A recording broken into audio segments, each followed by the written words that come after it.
Today's recipe calls for all-purpose flour. I'm going to show you how to make German pancakes, also known as Dutch babies.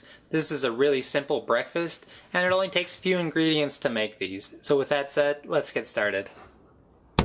The first thing we're going to do in a 9x13 baking dish is melt 6 tablespoons of unsalted butter. I cubed up the butter. This will make it easier for it to melt a lot faster. Then I took the wrapping from our butter and rubbed it on the sides of the baking dish. This will help ensure that the German pancake doesn't stick to the sides. You can use a Dutch oven or a cast iron pan for this, or a round baking dish. Whatever you have will work. Next, we're going to throw our baking dish in a cold oven on the middle rack. Now that your baking dish is in the oven, we're going to set our oven to 425. This will help melt our butter while it's preheating, and it will also heat up the pan. You want a hot baking dish when you go to pour your German pancake batter into it. This will give us a nice poofy pancake. It'll make more sense in the end. And we're going to melt our butter for about 10 minutes. I wanted a brown butter, so I let it go for a little while until it was nice and golden brown to give our pancakes a nice complex flavor. Or you can simply melt your butter and skip the 10 minutes. While our butter is melting and our baking dish is preheating in the oven, in a small bowl, we're going to start making our pancake batter. We're going to add 1 cup of all-purpose flour and a 1/4 teaspoon of salt. Then you're going to lightly whisk your face off to bring the 2 dry ingredients together. The next thing we're going to do in a large mixing bowl is whisk together 6 large eggs. We're going to use the entire egg for this recipe, egg yolks and egg whites. You're going to whisk your face off until you get the consistency of making an omelet or scrambled eggs. I added a few eggs at a time. This helps ensure that you're able to break the yolks immediately. This helps make the whisking process a whole lot easier. The next thing we're going to add to our bowl is 1 cup of milk. You can use any milk of your choice for this. And now would be the perfect time to add any flavoring extracts of your choice, like vanilla. We're going to keep it simple today and not add any of the extra goodies. Give that a good whisk together. Next, to our wet ingredients, we're going to start adding all of our dry ingredients. We're going to do this in 2 stages, so half now and then half later. A lot of people use a blender for this step instead of whisking by hand, but I'm too lazy to get the blender set up, so I'm just going to do it by hand. And you're going to whisk your face off to bring the dry ingredients together with your wet ingredients. It's important that you run your whisk on the sides of the bowl to knock any of that flour loose. I also recommend that you sift your flour. I didn't this time, but I will for sure next time. Sifting your flour will catch any large lumps of flour so that you're able to break them up before you add them to your wet ingredients. It'll make the whisking process a whole lot easier. You're going to whisk your batter until you have a nice smooth batter. Your batter will be fairly liquidy. It's not like a traditional thick pancake batter, so don't worry you didn't mess anything up if your batter is nice and thin.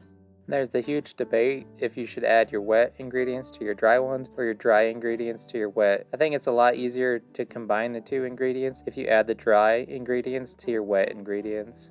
And it's all really up to you and your personal preference on what you choose to do.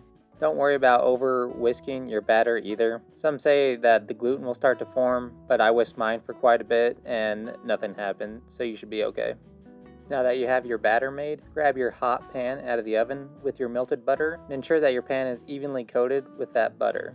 Next, you're going to pour your batter straight into the hot baking dish. You want to keep it nice and full in the center and slowly work your way out on the corners and edges of your pan. Then grab a rubber spatula and scrape down your batter bowl. This will ensure that you don't waste any food and you get all that delicious goodness batter out of your bowl. And in turn, it'll make doing the dishes process a whole lot easier. After you have all of your batter in your baking dish, we're going to grab it and throw it back into our oven. Then set your German pancakes right on the center rack of your preheated 425 oven. We're going to bake our German pancakes for about 20 to 25 minutes or until they're nice and golden brown. It all depends on where you live and how hot your oven runs, so it may take more time or it may take less time. You just want to periodically check on them from time to time. When you go to check on them, you want to ensure that you use the light on your oven. You do not want to ever open your oven door. This will release all the heat and prevent our German pancakes from rising. And I went to AskJeeves.com to see where German pancakes came from, and they're actually an American cuisine. They're not from Germany at all. They're named after German immigrants from the 1900s. That's where they got their name. Just a little fun fact for you. Do you ever play trivia? There you go. There's the answer. Now that your timer has gone off, we're going to pull our pancake out of the oven and let it rest for a few before we start to cut into this. This is what you're going for, is something that's nice and tall and raised up really high. The reason why our pancake rose so high is because of steam. Liquid will create steam, so we get the steam from the milk and the small amount of water that is in our eggs. And as we all know, heat rises, so the steam pushes up our batter to give this high raised pancake. That's why it's very important to use a very hot pan at the beginning of this process when you go to pour your batter in. Pouring your batter into a hot pan will start the process of steam, and once you throw your entire dish into the oven, it'll create a light crust on the top, which will trap all of that steam in there, and once it stays in the oven, it'll create more steam and push it up to give us this nice poofy raised pancake. I also used a little black magic to help me get this pancake to raise so high. And your pancake will slightly deflate a bit because the heat will start to release from it. So if it does deflate, don't worry about it, that's normal. And if you want pictures, ensure that you get them right away when it comes out of the oven. I was really nervous about this not working. So if it doesn't work for you the first time, just ensure that you get your pan a lot hotter than you did the first time and you shouldn't have any problems. Then I'm gonna humble brag just for a second. Our pancake rose so high that it covered the light in the oven, so I couldn't really see what was going on, so I had to use a flashlight to shine in on the glass door to ensure that our pancake wasn't burning. Just a humble brag, but yeah, it's okay. After you have taken about like 9 million pictures of your pancake, you're gonna dust it with some powdered sugar. This is where all the sweetness will come from, so use as much sugar as you wish. And it's best to do this right after it comes out of the oven because the center and the middle will be nice and buttery still, which will help absorb all that powdered sugar to make it nice and delicious. Now you're going to grab a spatula and cut your pancake into about 6 equal pieces, give or take, depending on how large you want your pieces to be or how small you want them to be. This stuff is super easy to cut through, so it doesn't take a lot of effort to do so. And you can honestly just tear it apart as well, whatever's easiest. It's a bit tough to cut it with the sides being so tall. It might be easiest to cut your pancake in half and take it out of your pan and cut it. Now that you've cut your German pancake, grab your favorite plate so we can start plating up our pancakes. Throw it right in the center of your plate. Next, you're going to grab a lemon and you're going to roll it out. Rolling it out like this helps break up the membrane inside the lemon, making it a lot easier to juice, and it'll create a higher yield. I've done this so many times in so many different videos. I'll leave a link for those so you can go check them out, especially all of our drink videos. So go ahead and cut it in half and cut that half into quarters. Once you have it cut in quarters, you're going to take your wedge and squeeze as much lemon juice on top of your German pancake as you would like. I found this to be the most traditional method for a lot of recipes online, and it comes out really delicious, so I really recommend it. Then we're going to hit it with some more powdered sugar to add some more sweetness, because why not? You only live once, and it makes it nice and aesthetically pleasing as well. So hook it up with as much powdered sugar as your little heart desires. Then we're going to top our German pancake with some assorted fruits. I topped mine with some blueberries, blackberries, raspberries, and strawberries, and this came out really great.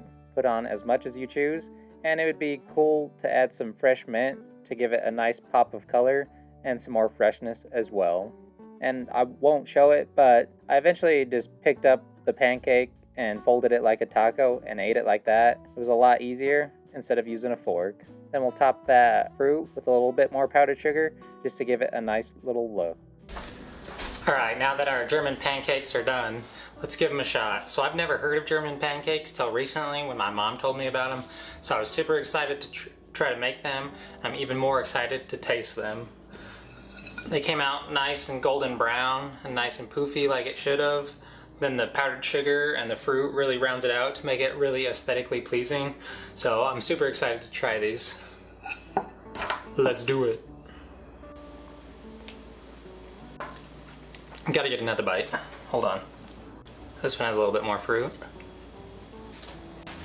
All I have to say is, son of a bitch, where have these been my whole life? These things are so good. They're nice and rich and fatty. That butter adds so much richness and some fat to it, but they're also light and airy at the same time.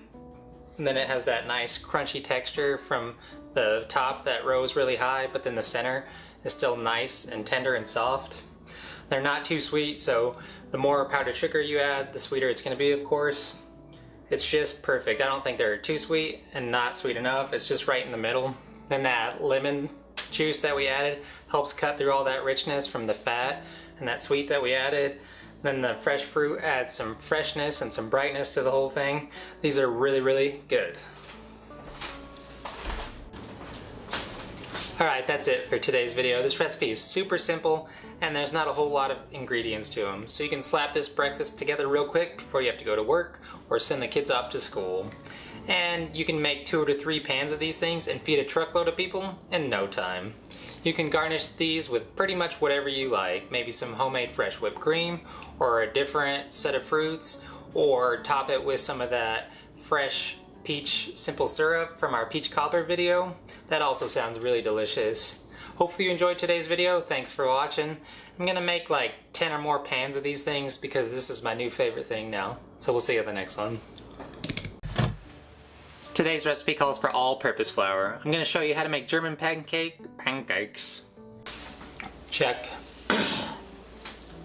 All I have to say is son of a bitch, where have these been my whole life? These things are so delicious.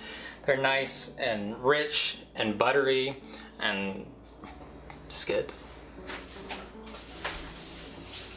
And then that lemon zest helps. No, lemon juice. And then that lemon zest, it's lemon juice. Come on. Some of that peach. Make 2 or 3 pans of these things. And I'm gonna make like 10 or more of these pans of German pancakes because I'm just rambling on now. Alright, that's it for today's video. This recipe is super. Okay.